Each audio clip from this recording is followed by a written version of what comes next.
My name is Olivia Smith, and I'm 35 years old. What would you do if you discovered your own parents had been systematically discriminating against your children for years, all while living off your money? When I walked into my parents' house that evening, I overheard my mother say something that shattered my world.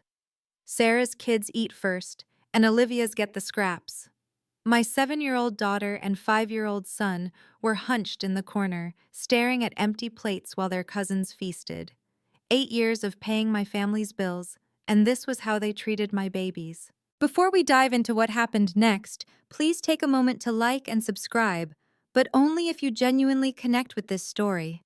I'd love to know where you're watching from and what time it is in your part of the world. Now let me tell you how I discovered the shocking truth about my own family.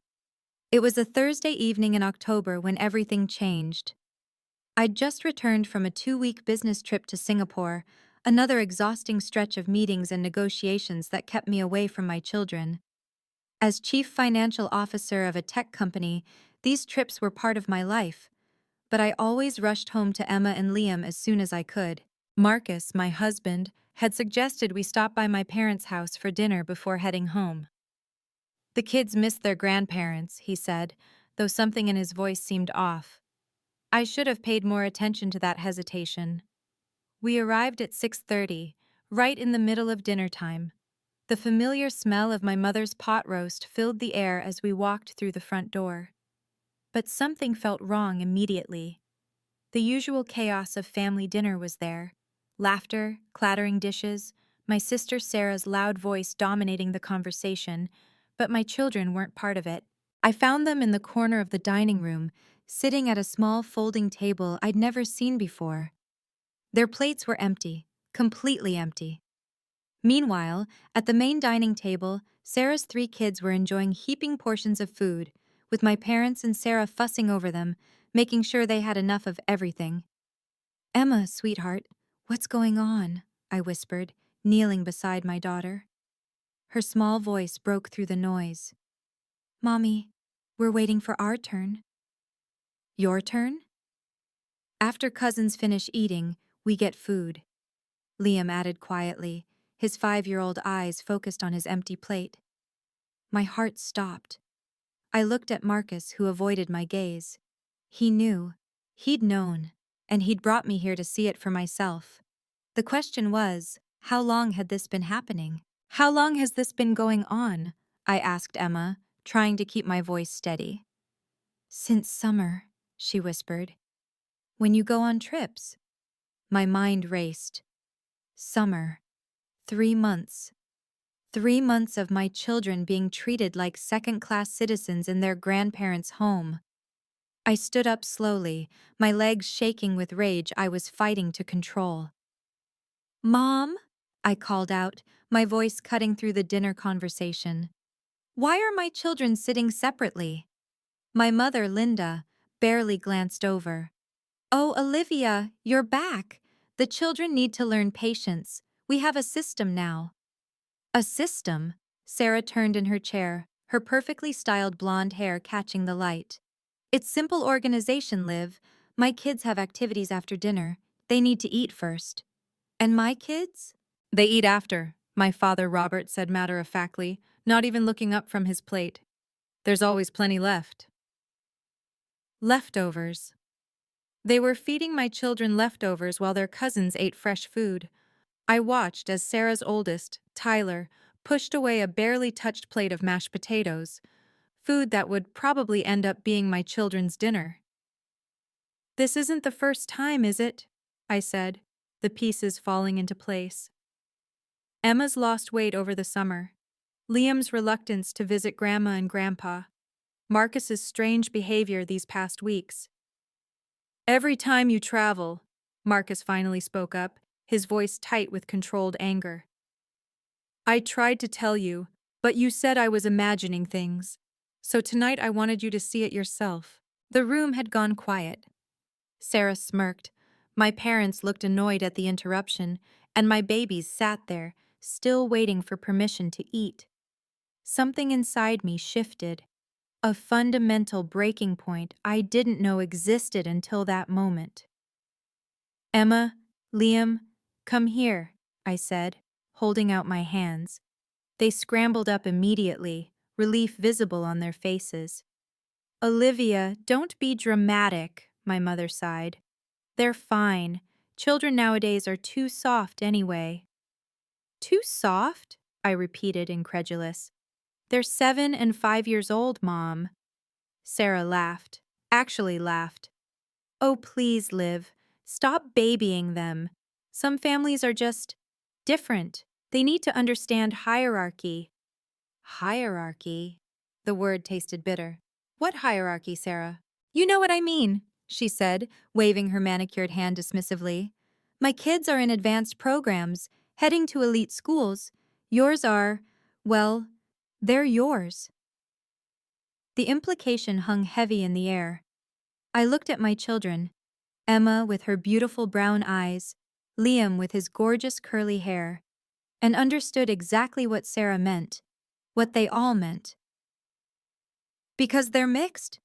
I said it out loud, making everyone freeze. No one said that, my father interjected quickly, but his tone said everything. You didn't have to, I replied, pulling my children closer. Making them wait for scraps says it clearly enough. Get used to it, Sarah snapped, her mask finally slipping. Some children are just born to take what's left, that's reality. My father nodded approvingly. They need to know their place, Olivia. Better they learn it from family than strangers. Their place. My successful, brilliant husband's children. My beautiful, smart babies. They needed to know their place.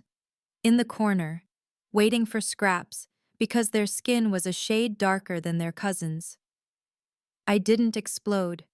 I didn't scream.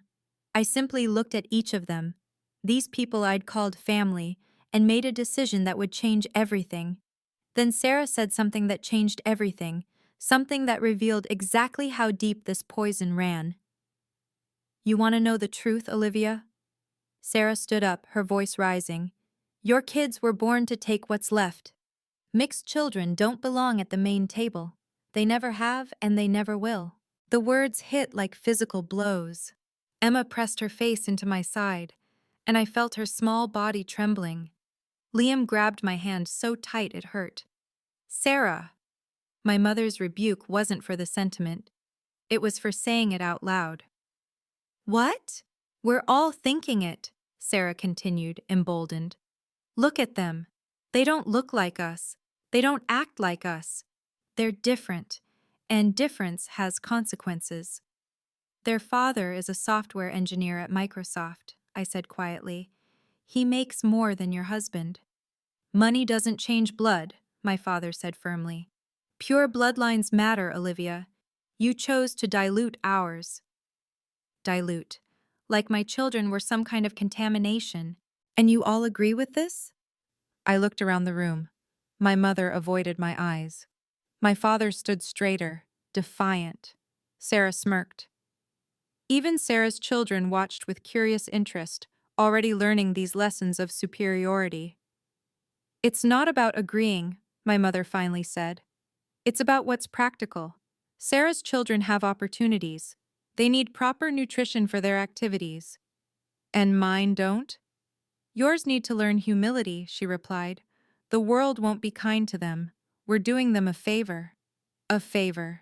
Starving my children's bodies and souls was a favor. Making them watch their cousins eat while they sat with empty plates was character building. The cruelty of it was breathtaking. I looked down at my children, then at my husband, who stood by the door, his jaw clenched so tight I could see the muscle jumping. His eyes met mine, and in them, I saw the same decision I'd already made. As I stood there holding my children, a different realization crashed over me. The monthly bank transfers, the automatic payments, the financial safety net I'd been providing for 8 years. Interesting perspective from people living in the house I pay for, I said softly. The room went still. What's that supposed to mean? Sarah asked, but her voice wavered. $500 a month for mom and dad's rent. Has been for 8 years since dad's business failed. I kept my voice conversational, like I was discussing the weather. The health insurance for the whole family. That's me too. Sarah, remember when you needed that $50,000 loan last year? Still waiting for a single payment back. That's different, Sarah started. Tyler's private school tuition, I pay that.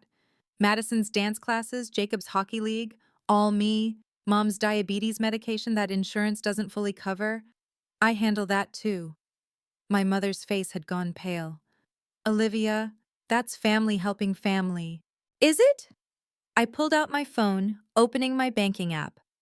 Let me calculate. 8 years, averaging $7,000 a month in family support. That's $672,000, not counting the one-time emergency payments. You offered, my father sputtered. I did, because I thought we were family, because I thought love meant something here. I looked at my children, still pressed against me. But apparently, my money is good enough for this family, just not my children. Sarah's face had turned red. You can't just... Can't what? Stop paying for people who make my babies eat scraps? I locked my phone. Watch me. The panic that flashed across their faces was almost comical. Almost. But I wasn't done connecting the dots. There was more to this story, and suddenly 8 years of small moments made sense. I didn't say another word. There was nothing left to say that would matter. I bent down, scooped Liam into my arms, and took Emma's hand. Olivia, sit down, my father commanded. We're not done discussing this. I kept walking. You're being ridiculous, Sarah called out. So sensitive. It's just dinner arrangements. I didn't respond. Marcus opened the door for us, his hand briefly touching my back in silent support. If you walk out that door, don't bother coming back, my mother threatened.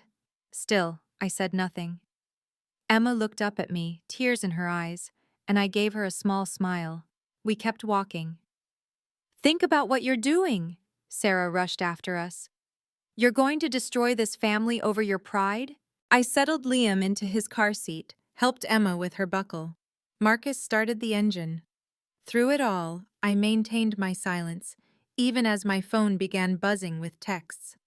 As we pulled away, I saw them through the dining room window, Sarah gesticulating wildly, my parents looking stunned, the children still at the table, watching the drama unfold.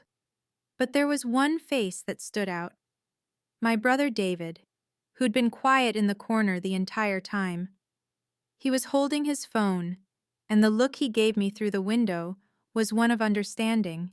He'd seen everything, recorded everything. Mommy? Emma's small voice broke through my thoughts. Are we never going back? Not like before, baby, I said softly. Never like before. My phone kept buzzing. 17 missed calls in 5 minutes. But I didn't need to answer them. My silence said everything that needed to be said. What they didn't know yet was that my silence would cost them everything they'd taken for granted. I didn't need to scream or fight. I just needed to stop enabling them. If you're finding value in Olivia's story and believe no child should be treated as second class in their own family, please take a moment to hit that like button. Your support helps these important stories reach others who might need to hear them. And if you've ever had to set firm boundaries with family, I'd love to hear your experience in the comments below. Now let's see what happened when Olivia finally took action. The drive home was silent except for Liam's quiet sniffles. Marcus reached over and squeezed my hand at a red light, no words needed between us. We'd been together 12 years, and he knew me well enough to understand that my quietness wasn't weakness. It was resolve crystallizing into action. 20 minutes. That's how long it took. 20 minutes, before my phone exploded with the kind of panic I'd never heard from my family before. The first voicemail was from my mother, her voice shaking. Olivia, the bank just called. The automatic transfer for the mortgage didn't go through.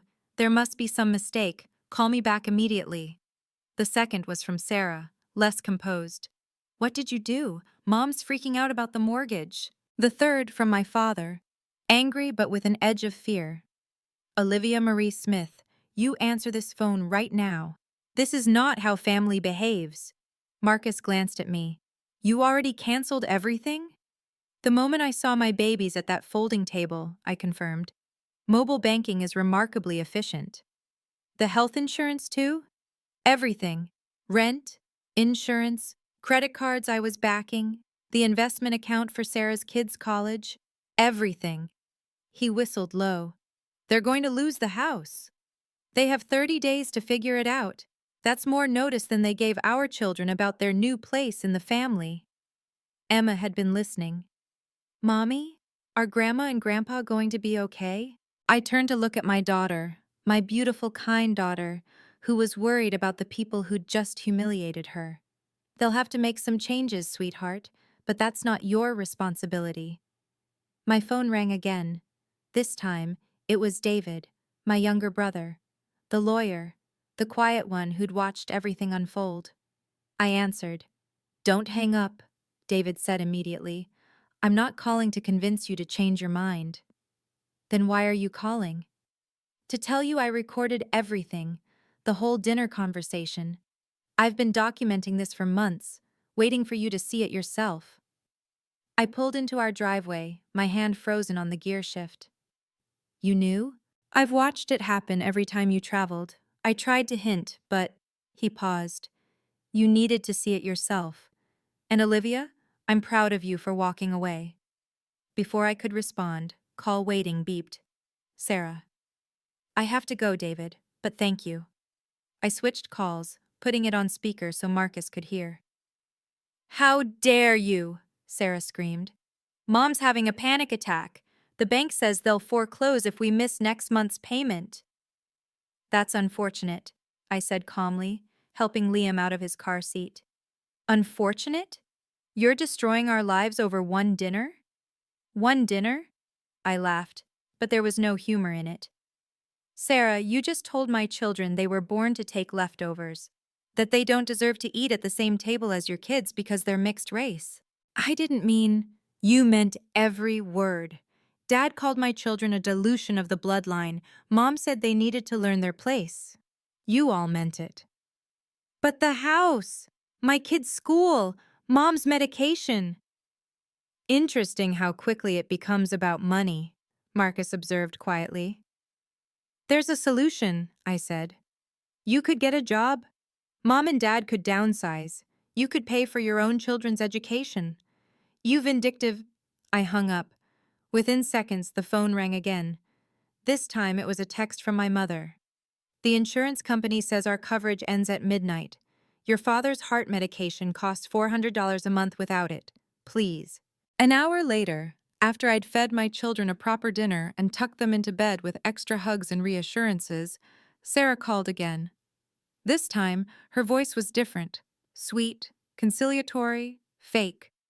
Liv, sweetie, we need to talk about this misunderstanding. There's no misunderstanding, Sarah. You took things out of context. You know how Mom gets when she's tired. And I was just... It was a joke that came out wrong. A joke. I was sitting in my home office, Marcus beside me, both of us listening to her performance. You know I love Emma and Liam. They're my niece and nephew. I would never actually mean those things. The recording says otherwise. Silence. What recording? The one David made. The one where you clearly state that mixed children don't belong at the main table, that they were born to take what's left. David wouldn't. He did. He's been documenting this for months. Her sweet tone evaporated. You can't use that against us. We're family. Family. I tested the word. Family doesn't make children watch others eat while they sit with empty plates. Family doesn't take $672,000 in support while treating the giver's children as inferior. Think about what you're doing, she switched tactics again. This affects everyone. My kids will lose their school. They'll lose their opportunities. Is that what you want? Your kids aren't my responsibility, Sarah. They never were. I was just too blinded by family loyalty to see it. Family loyalty? You're destroying us. No, I'm setting boundaries. You destroyed us when you decided my children's race made them less worthy of basic dignity. If you do this, we'll never speak to you again. Promise? Marcus muttered. But Sarah didn't know about David yet. She didn't know that her biggest problem wasn't me. It was the lawyer in the family who'd chosen justice over blood. David arrived at our house at 9 p.m., carrying a leather briefcase and wearing his lawyer face, the one that had won him partnership at 32. Before you ask, I'm not here to mediate, he said, settling into our living room. I'm here to protect you and the kids. David, you don't have to pick sides. I'm not picking sides, Olivia. I'm picking justice. He pulled out his phone. I have 3 months of recordings, every dinner where your kids were segregated, every comment about their place, every time Mom called them different with that tone. Marcus leaned forward. Why didn't you tell us sooner? Because Olivia wouldn't have believed it without seeing it herself. She loves too hard, trusts too much. David looked at me. You would have made excuses for them, found ways to rationalize it. He was right, I would have. There's more, David continued. The trust fund Grandma set up before she died? The one for all the grandchildren's education? My stomach dropped. What about it? Mom and Dad have been pulling from it, only from Emma and Liam's portions. Sarah's kids' shares are untouched, but yours have been depleted by almost 60%. That's illegal, Marcus said sharply. Highly. And as the trust's legal representative, I've already filed the necessary paperwork to freeze all accounts and investigate the misappropriation. David, they're your parents too, who taught me about justice and fairness, ironically enough. He pulled out a folder. But here's the thing they don't know yet. You're not just a benefactor, Olivia. According to the trust documents, you're actually the successor trustee if Mom and Dad are found unfit. Grandma changed it right before she died. She saw something we didn't. I stared at the documents. They don't know. They're about to find out, tomorrow morning when my courier delivers the legal notice. As successor trustee, you have complete discretion over all distributions, David explained, spreading the documents across our coffee table. The house? It's actually owned by the trust, not Mom and Dad directly. Grandma set it up that way for tax purposes. So I could evict them? Technically, yes, but more importantly, you control all the investment accounts, the education funds, even the vacation property in Florida they've been renting out for income. Marcus studied the papers. This is significant power. Power they've been abusing, David said grimly. I've tracked every withdrawal. They've taken $127,000 from Emma and Liam's education funds over 3 years. For family expenses, they claimed. But those expenses included Sarah's kitchen renovation and Tyler's lacrosse equipment. They stole from my babies? My voice was deadly quiet. Legally, it's embezzlement. Morally, it's worse. David pulled out another document. The eviction notice is already prepared, standard 30-day notice. But Olivia, you need to understand, once you do this, there's no going back. They made that choice when they made my children sit in a corner, I said. There's one more thing, David added. The family reunion next month, the one where all the extended family comes, it's at the house. If you evict them, it'll be public, Marcus finished. Very. Aunt Catherine alone will ensure everyone from here to Seattle knows about it. I thought about Emma's face when she said they had to wait their turn, about Liam's empty plate, about 8 years of my money funding their superiority complex while they taught my children they were inferior. File it, I said. File everything. David nodded and pulled out his phone. The courier will deliver it at 9 a.m. sharp. Be prepared for war. They started the war when they went after my children. I'm just finishing it. Marcus and I spent the rest of the evening preparing, not just legally or financially, but emotionally. We sat with Emma and Liam the next morning, explaining in age-appropriate terms that we wouldn't be seeing Grandma and Grandpa for a while. Is it because we're different? Emma asked, her 7-year-old wisdom cutting straight to the heart. No, baby. It's because they forgot that different is beautiful, I told her. And until they remember that, we're going to spend time with people who see how special you are. Like Uncle David? Liam piped up. Exactly like Uncle David. At 9:03 a.m., my phone exploded. The courier had arrived. What is this? My father's voice boomed through the speaker when I finally answered. Eviction? Trustee malfeasance? Have you lost your mind? I've found it, actually. You're evicting your own parents? Over what? A seating arrangement? Over systematic discrimination against my children. Over $127,000 stolen from their education funds. Over 8 years of taking my money while treating my family as second class. We'll fight this. With what lawyer, Dad? David? The one who documented everything and filed the papers himself? Silence. Then, David wouldn't. David did. He chose justice over enabling racism. Racism? We're not racist. We have a black son-in-law. Marcus actually laughed at that one. The classic defense, he muttered. You have a black son-in-law whose money you'll take, but whose children you won't feed, I corrected. That's worse than racism. It's racist exploitation. The family reunion. We'll have to find a new venue. I suggest Sarah's house.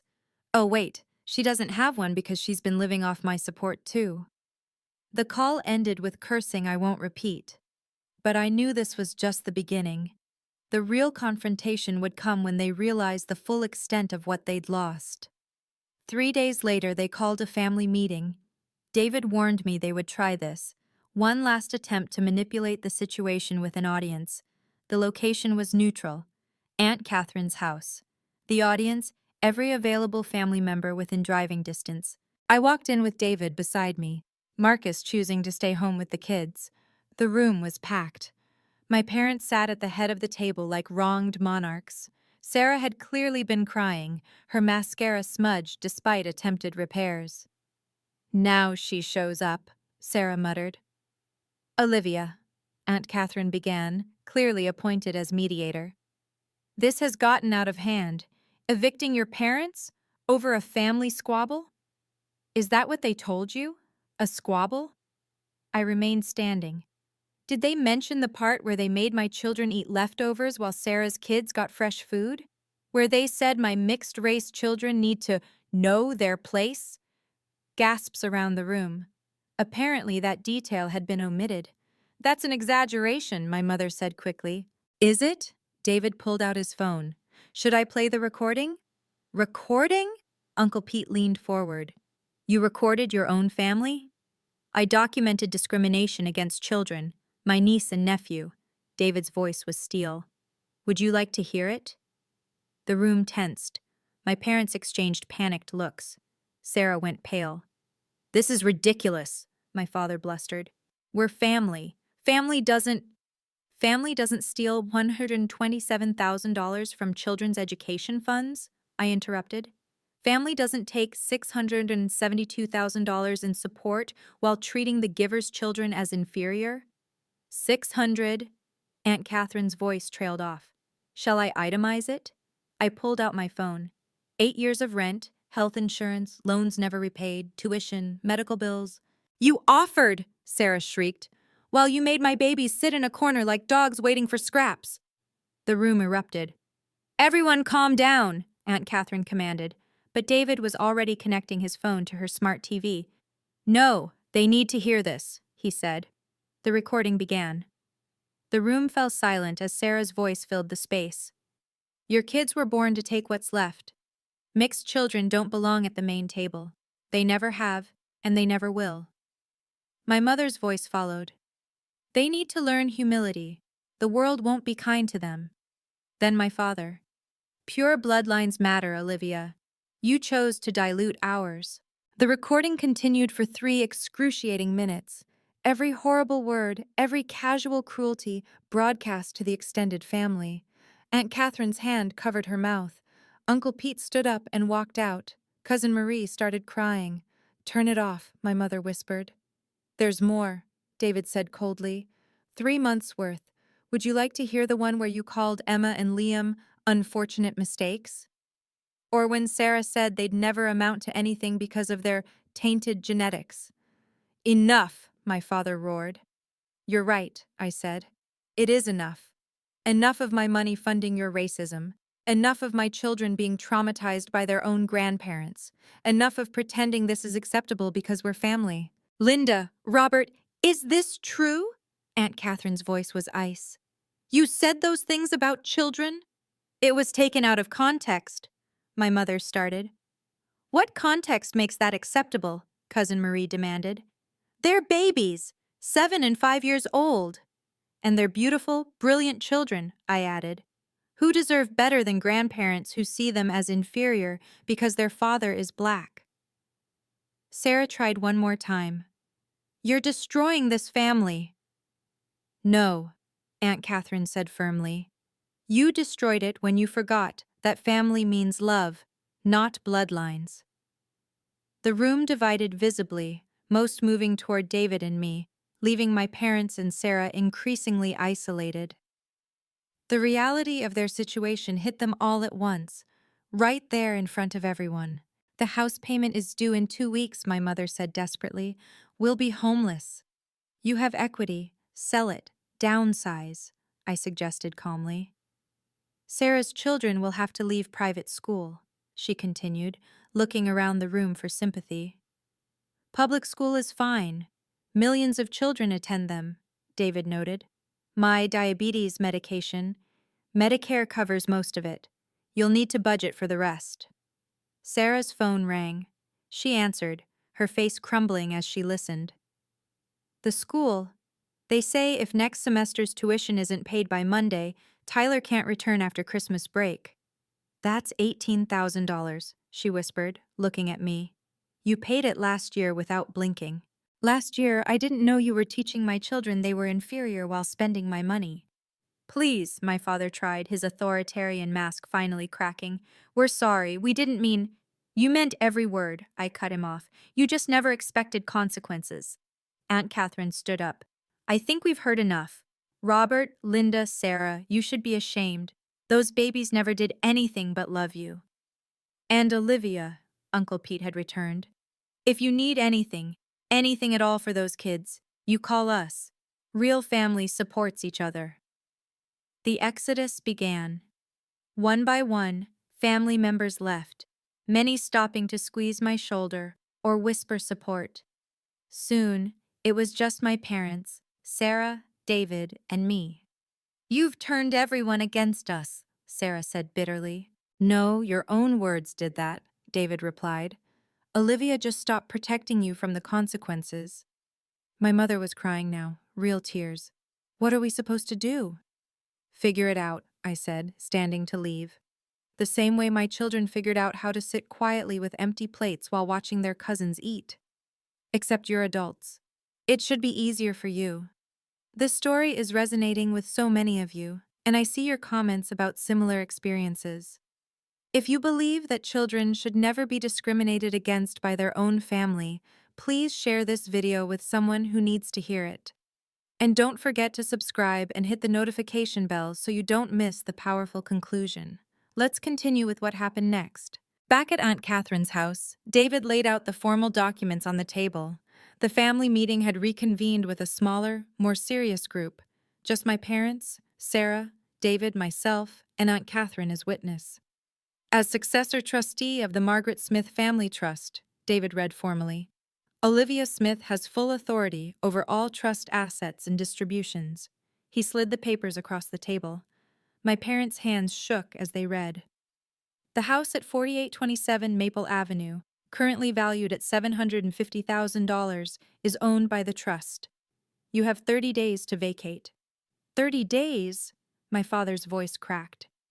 Standard notice, David continued. The trust's investment accounts, totaling $340,000, are now frozen pending investigation of misappropriation.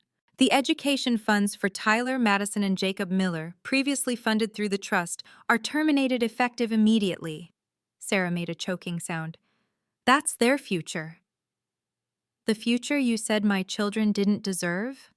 I asked quietly. David pulled out another document. This details the $127,000 taken from Emma and Liam's education funds. You can either repay it within 90 days or we proceed with criminal charges for embezzlement. Criminal charges? Against your own parents? My mother gasped. Against people who stole from children, David corrected. The fact that there are parents makes it worse, not better. As of today, I added, all financial support is terminated. No more rent payments, insurance coverage, credit card backing, or personal loans. You have the same resources available to you as any other retired couple living on Social Security. Aunt Catherine spoke up. And if anyone in this family even thinks about retaliating against Emma and Liam, you'll answer to all of us. The papers sat on the table like a verdict. Everything they'd built on my money, everything they'd taken for granted, gone in black and white legal text. Let me break down exactly what you've cost yourselves, I said, pulling out my laptop. Since everyone seems to think this is about one dinner, the spreadsheet appeared on screen, meticulously detailed. 8 years of rent at $3,500 per month, $336,000. My mother flinched. Health insurance for 5 people, $180,000. Sarah closed her eyes. Personal loans never repaid, $73,000. Sarah's kitchen renovation, Dad's boat, Mom's cruise vacations. Those were gifts, Sarah protested. They were loans. I have the texts where you promised to pay me back. I continued scrolling. Tyler's private school, $72,000. Madison's dance, $15,000. Jacob's hockey, $12,000. Medical expenses not covered by insurance, $34,000. The vacation house maintenance, $28,000. Miscellaneous support, birthday gifts, holiday bonuses, approximately $40,000. Total, $790,000 over 8 years. The number hung in the air like a judgment. That doesn't include the $127,000 stolen from my children's funds, David added. So we're looking at nearly $1 million, I concluded. $1 million I gave to people who made my babies sit in a corner with empty plates because their father is black. When you put it like that, my father started. How else should I put it? I challenged. You took my money for 8 years while psychologically abusing my children. You taught them they were worth less than their cousins because of their race. You literally fed them scraps. All while living in a house I paid for, driving cars I insured, sending your grandchildren to schools I funded. Aunt Catherine whistled low. That's not family support. That's exploitation. I could sue for repayment, I said quietly. David says I have a strong case, but I won't, on one condition. They leaned forward desperately. You never contact my children again unless they choose to reach out as adults. Let's talk about what you really threw away, I said, my voice steady but filled with pain. Marcus is a senior software engineer at Microsoft. He makes $300,000 a year. He graduated summa cum laude from MIT. He volunteers at the Children's Hospital every Saturday. We know, my mother started. Do you? Because you acted like his children were contaminating your bloodline. Emma is in the gifted program. She reads 3 grades above level. Liam is 5 and already doing multiplication. They're brilliant, beautiful children who happen to be biracial.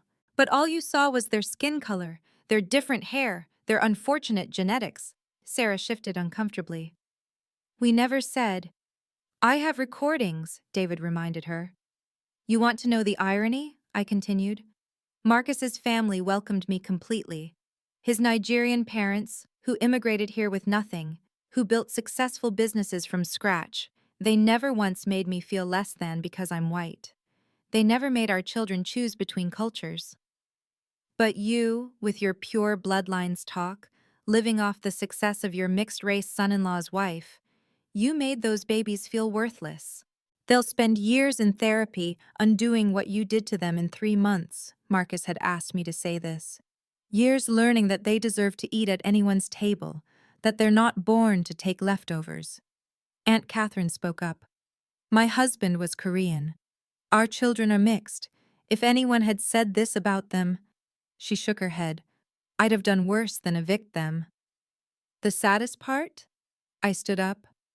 Emma asked me if Grandma didn't love her because she looks like Daddy. How do I answer that? How do I tell a 7-year-old that her grandmother's love came with racial conditions? The room was silent. There was no defense, no justification that could make this right. I stood at the head of the table, the final documents in my hand. This is the termination of all financial support, effective immediately.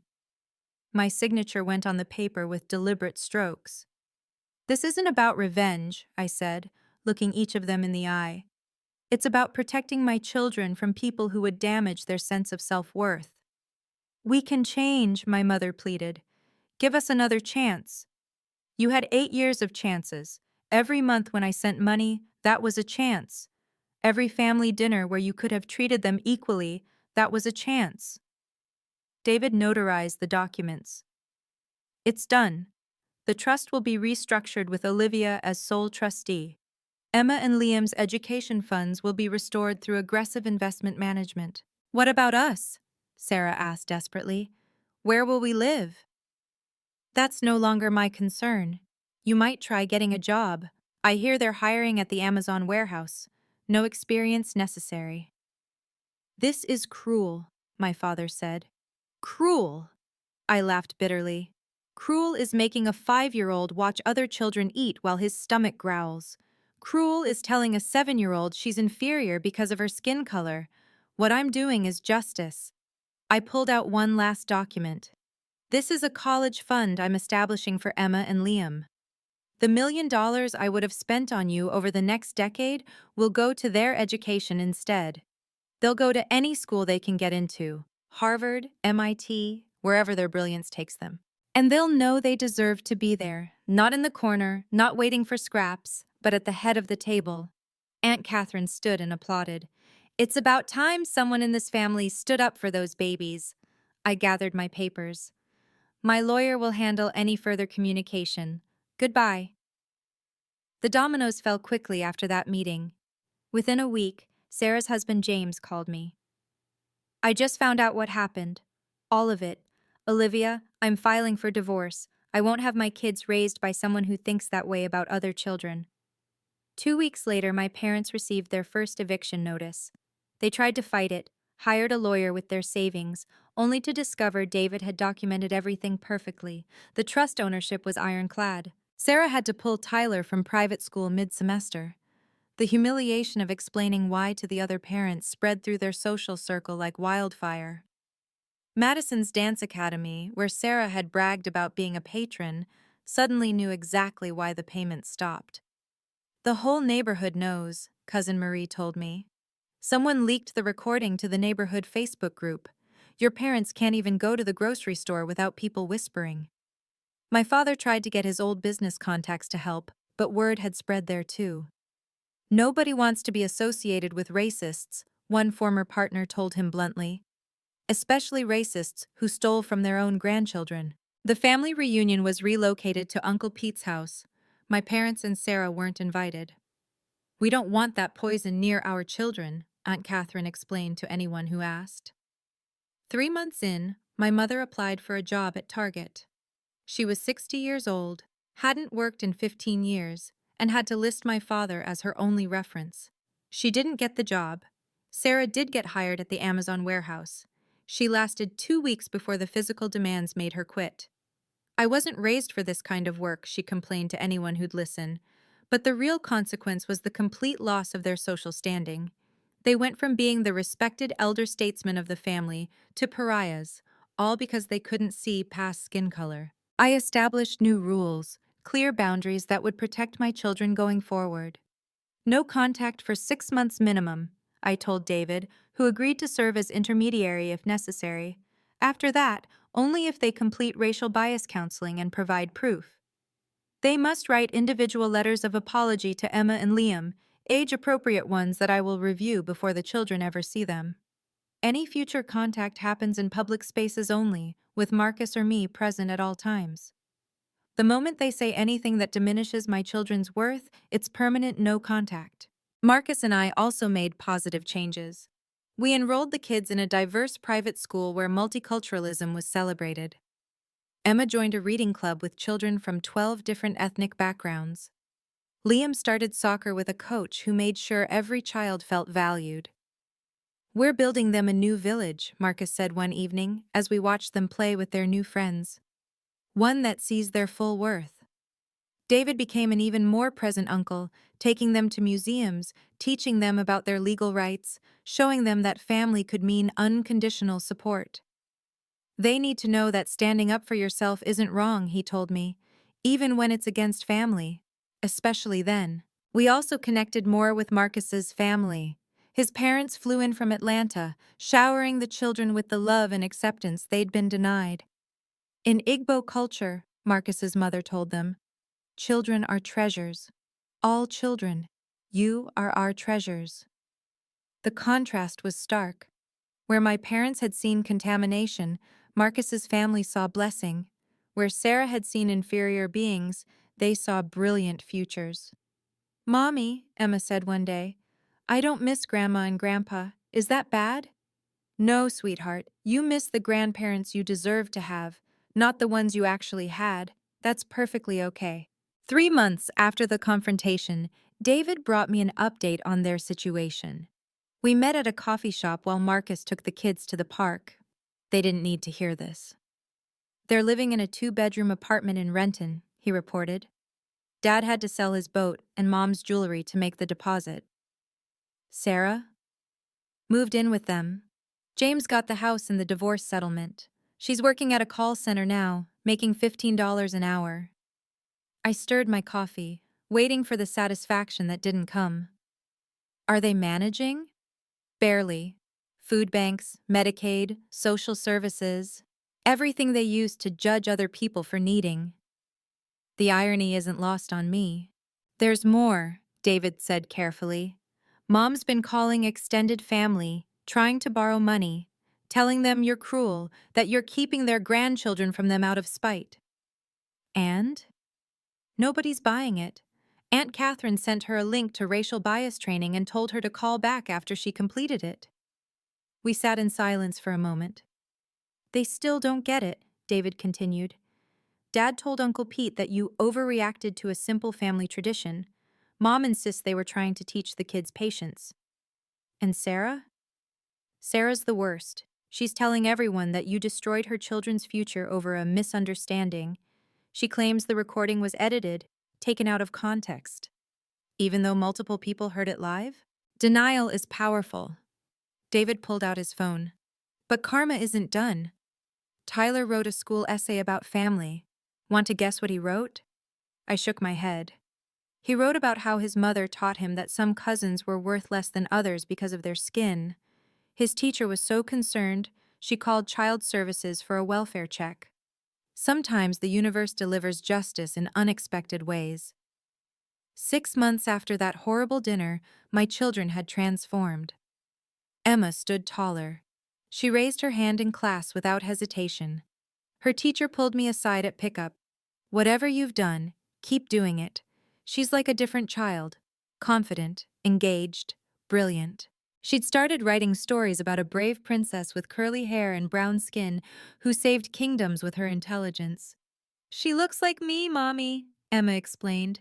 "And she never has to wait for anything. She belongs everywhere she goes." Liam stopped having nightmares about being hungry. He ate without looking over his shoulder, without asking permission for seconds.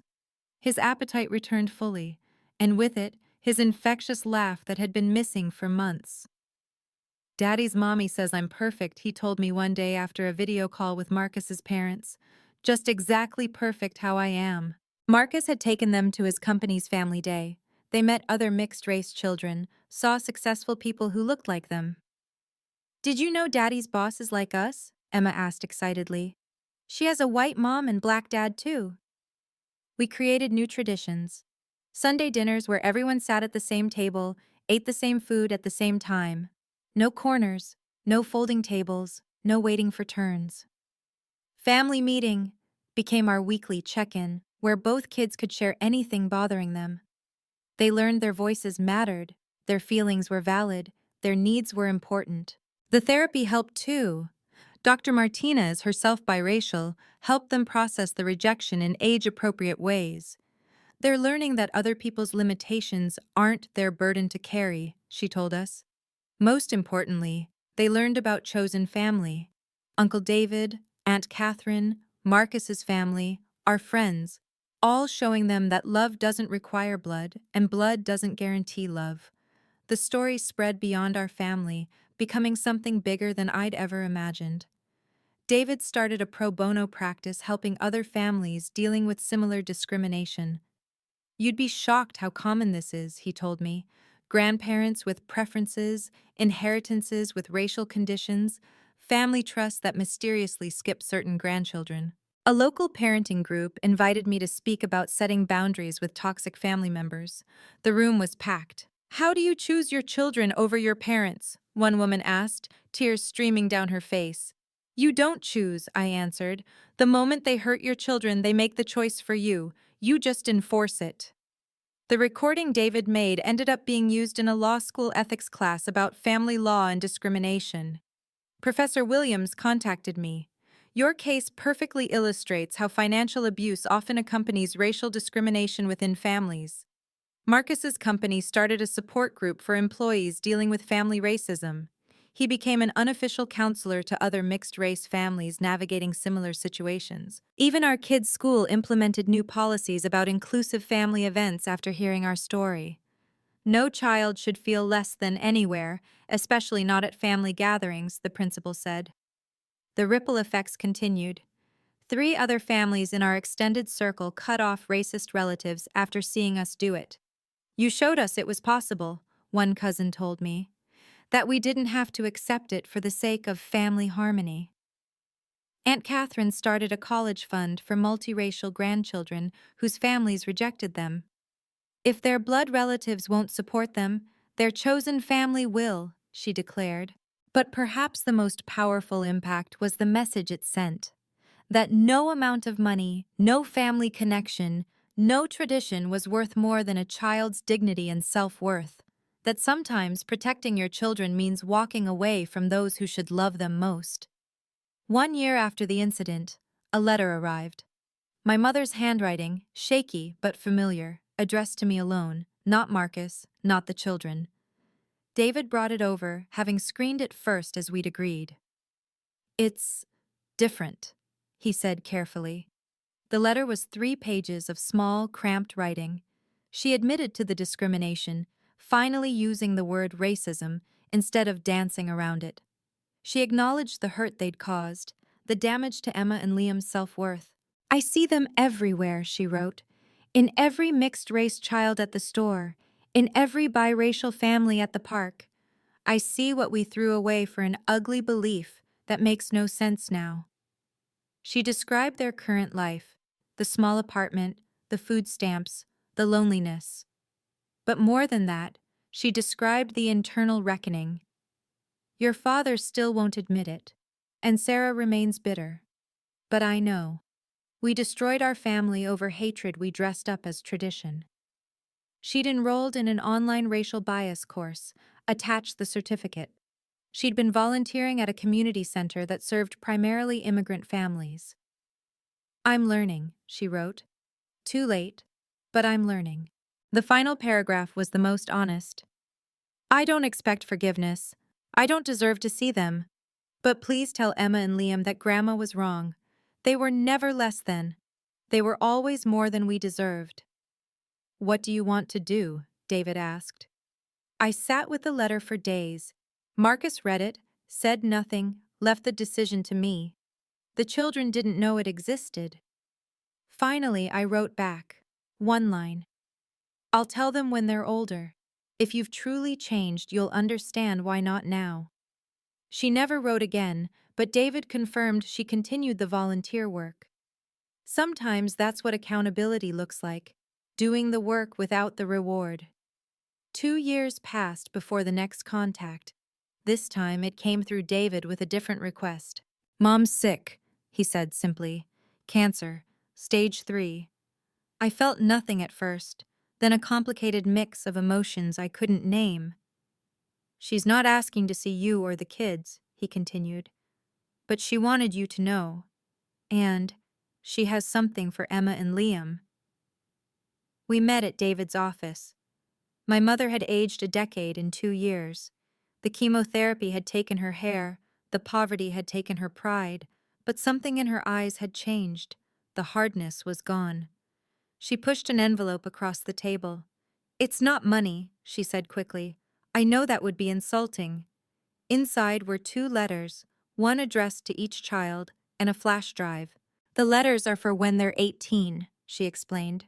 "The drive has videos, me reading every book I used to read to them when they were babies before I lost my mind to hate." Her voice broke. "I wanted them to have something good to remember, if they choose to remember at all." "Why?" I asked. "Because I'm dying with the weight of what I did, and they shouldn't carry any of it, not 1 ounce." She stood to leave, then turned back. "Tell them their grandmother loved them. She just forgot how to do it right." Marcus and I discussed it extensively with Dr. Martinez. We decided to keep the materials for when the children were older, able to process complex emotions about flawed people who cause harm despite love. "Mom," Emma asked one day, completely unprompted, "do you think people can become good after being bad?" "I think people can learn and change," I answered carefully. "But the people they hurt don't owe them forgiveness." "That makes sense," she said, returning to her book. 5 years have passed since that horrible dinner. Emma is 12 now, confident and brilliant, accepted into every advanced program she applies for. Liam is 10, funny and kind, the child who makes sure no one sits alone at lunch. They know the story now, in age-appropriate pieces. They know why we don't see those grandparents, why Uncle David is so protective, why Daddy's parents are our only regular grandparent presence. "I'm glad you protected us," Emma told me recently. "Some kids at school have to pretend they're okay with racist jokes from family. I'm glad we don't." The $1 million I would have spent enabling my family's racism has grown in investment accounts for my children. They'll graduate debt-free, pursue any dream they choose, never wondering if they deserve their place at any table. My mother died last year. David handled the funeral arrangements. I didn't attend, but I sent flowers with a simple card. "May you find the peace you couldn't give." Sarah still sends angry messages through various platforms, still blaming me for her circumstances. I don't read them anymore. My father lives in a nursing home now, his pension barely covering the costs. He never acknowledged what they did. But here's what matters. My children know their worth. They understand that love doesn't require accepting discrimination, that family isn't permission for abuse, that their beautiful mixed heritage is a gift, not a burden. They eat at the main table everywhere they go, literally and metaphorically. They take up space. They use their voices. They expect respect and give it in return. "Mommy," Liam asked recently, "why did they think we were less special because of how we look?" "Because, baby, some people are so afraid of difference that they can't see beauty, but that's their loss, not our burden." And that's the truth we live by now. Thank you for staying with Olivia's story until the end. If this resonated with you, please share it with someone who needs to hear that it's okay to protect your children from toxic family dynamics. What would you have done in Olivia's situation? Would you have walked away sooner or tried to work it out? I read every comment and would love to hear your thoughts. And if you haven't subscribed yet, please do so now and hit the bell icon. Your support helps these important stories reach those who need them most. Until next time, remember, you deserve a seat at the table, not the leftovers.